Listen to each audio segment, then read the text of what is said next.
Hello there, and welcome to my first video of my game dev journey, where I am trying to create a mobile game inspired by a minigame from a 20-year-old medieval point-and-click RPG that I played when I was 7 and I am now cripplingly addicted to. So, first things first. I began doing some planning, documentation for my game, and I came up with a basic story for the player. The story goes, you are a slime enemy in a dungeon that gets bored with seeing adventurers killing all his friends, so starts to get curious as to why adventurers keep going into the dungeon. So decides he's no longer going to move from side to side, and instead does the unthinkable and moves up further into the dungeon. Rough sketch of the basic mechanics that I wanted.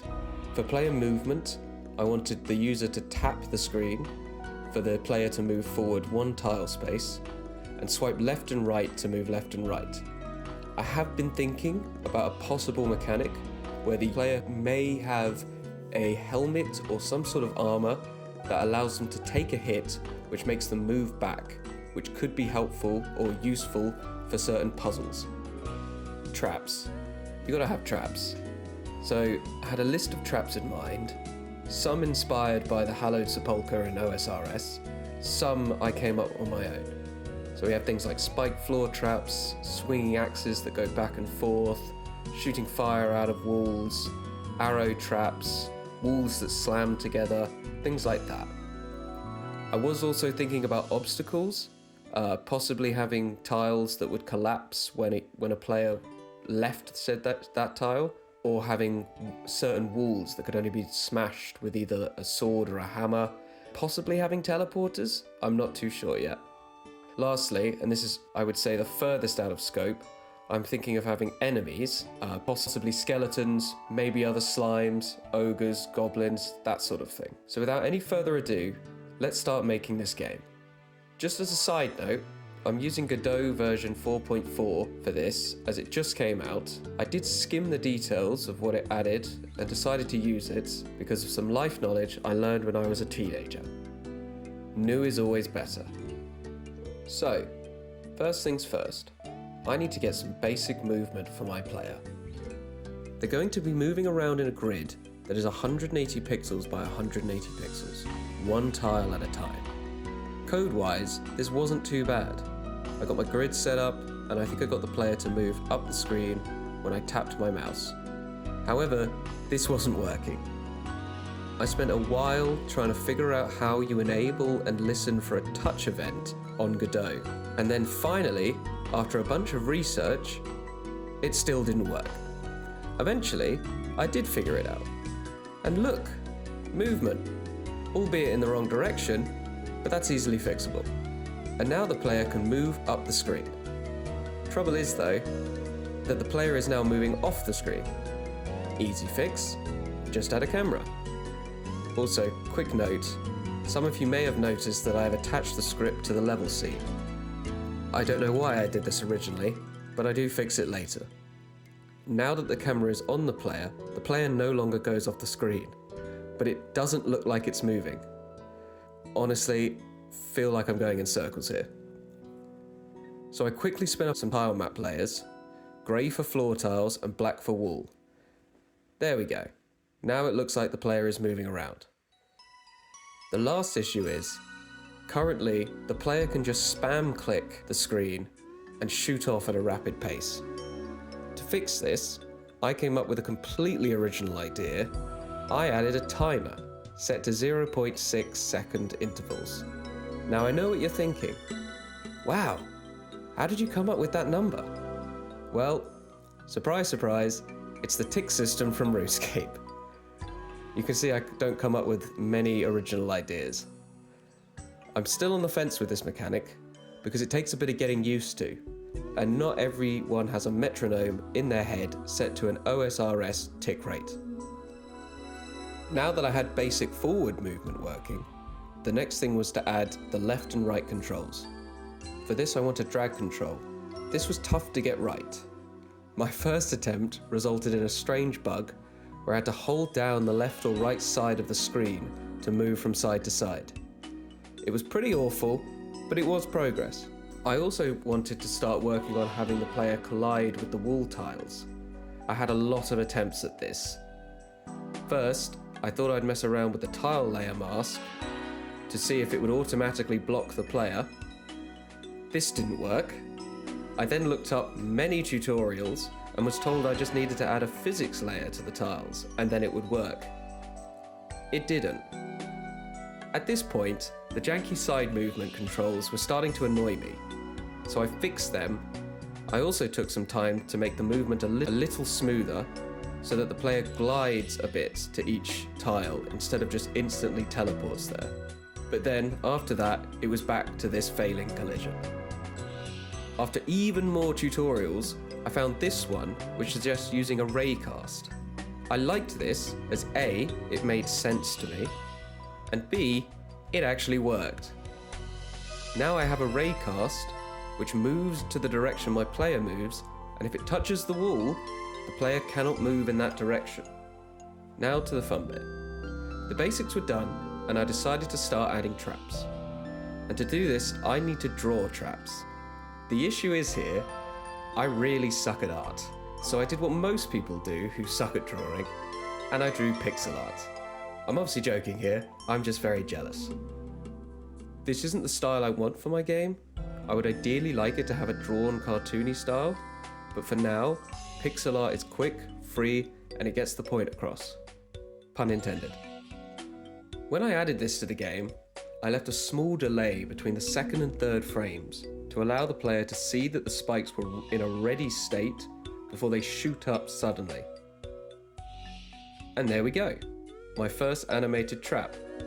It doesn't do anything, but I think it looks good. Next, I wanted to make another trap that will fire an arrow projectile after a set time delay. In the future, I'm thinking about making the shooting pattern a little bit more pattern-based rather than time-based, but for now, this is what I'm working with. As you can see, my pixel art skills are being shown in full force here. Honestly, this is a masterpiece. You can really tell when the arrows are going to fire. Now that I got these great animations up and running, the hard part was getting the arrows to fire when they needed to. At first, they just didn't stop firing, and then they fired close to the end of the animation, but the animation just stopped, and the arrows kept on firing. Eventually, I managed to figure it out and got it working by triggering the arrow spawn when the animation got to the last frame, and I also made the arrows a little bit bigger and to despawn when they're off screen. I spent a while trying to get each instance of the arrow trap to fire at different times, so the player had an actual chance to get past. Eventually I managed it, didn't realise I needed to reinstantiate the timer in the code. But there we go, we now have an arrow trap. I then decided that I didn't like a bright green cube being my player, so I attempted to have a go at drawing the slime sprite. But after an hour, I unfortunately came up with this monstrosity. Honestly, those eyes have seen things. I then tried to make a basic jump animation when the player moves, which sort of looks okay for the time being. I am definitely going to change this sprite as soon as possible. Now that I have a couple of traps, it was time to figure out how to place them in my level scene so that they are in line with the grid that the player moves on. I got a little sick of trying to line them up manually or with the transform property. I did think of creating some sort of prefabbed level blocks, such as a corridor with 3 arrow traps and maybe a few spike traps in it, and then building the level up like that, but I think it would have made the levels very similar. But then I discovered after a lot of tutorials and research and a lot of trial and error that I can put scenes in a tile map layer. So now they can be placed on the grid easily, so yay, no more clipping. And I think this will give me more freedom when it comes to making levels. So now I can place traps, but I wanted them to actually do something. By do something, I mean kill that disgusting green slime monstrosity that I created. It didn't take long for me to get the arrow to kill the player. just a basic signal to be sent when the collision shapes hit each other. But getting the spike traps to work was a little harder, just because I only wanted it to kill the player when the spikes were stuck out. I did have a fun bug where when the arrow hit the spikes, the player would die. I fixed this though by specifying the hitbox that the signal be sent on, and now I have deadly traps. Well, it's time. I know, you love the arrow launcher and haven't seen anything as breathtakingly beautiful as this sprite. But I decided to try another design, one that actually looks like something firing an arrow. I'm pretty happy with this one, even though it's only 4 frames. It actually looks like something that fires an arrow instead of some weird flashing target. And off the back of that success, I had to go to make some wall tiles. This didn't go as well as my beautiful arrow launcher. I tried to get some natural misshapen cracked stones, but it did not turn out very well. So back to the drawing board. After a while, I came up with these wall tiles, which aren't terrible, but I eventually want to make something a bit less structured, with straight lines and a bit more better shading to look a little bit more 3D-ish. Now, because you have probably all been screaming at the screen to get that disgusting, tortured, quote-unquote slime out of your sight, I made a new one and added some basic animations just to make it seem a little bit more fluid and lifelike when moving. Lastly, I quickly added a winner scene, which when the player goes on it, currently prints out winner. This didn't work, but after a bit of debugging, there is now a working winner section. So, this is a basic game, with movement, collision, traps that can kill the player, and a way for the player to win. I'm really happy with the progress I've made so far. I know I still have a lot to do, and more ideas and things I want to add, but for now, I'm very happy.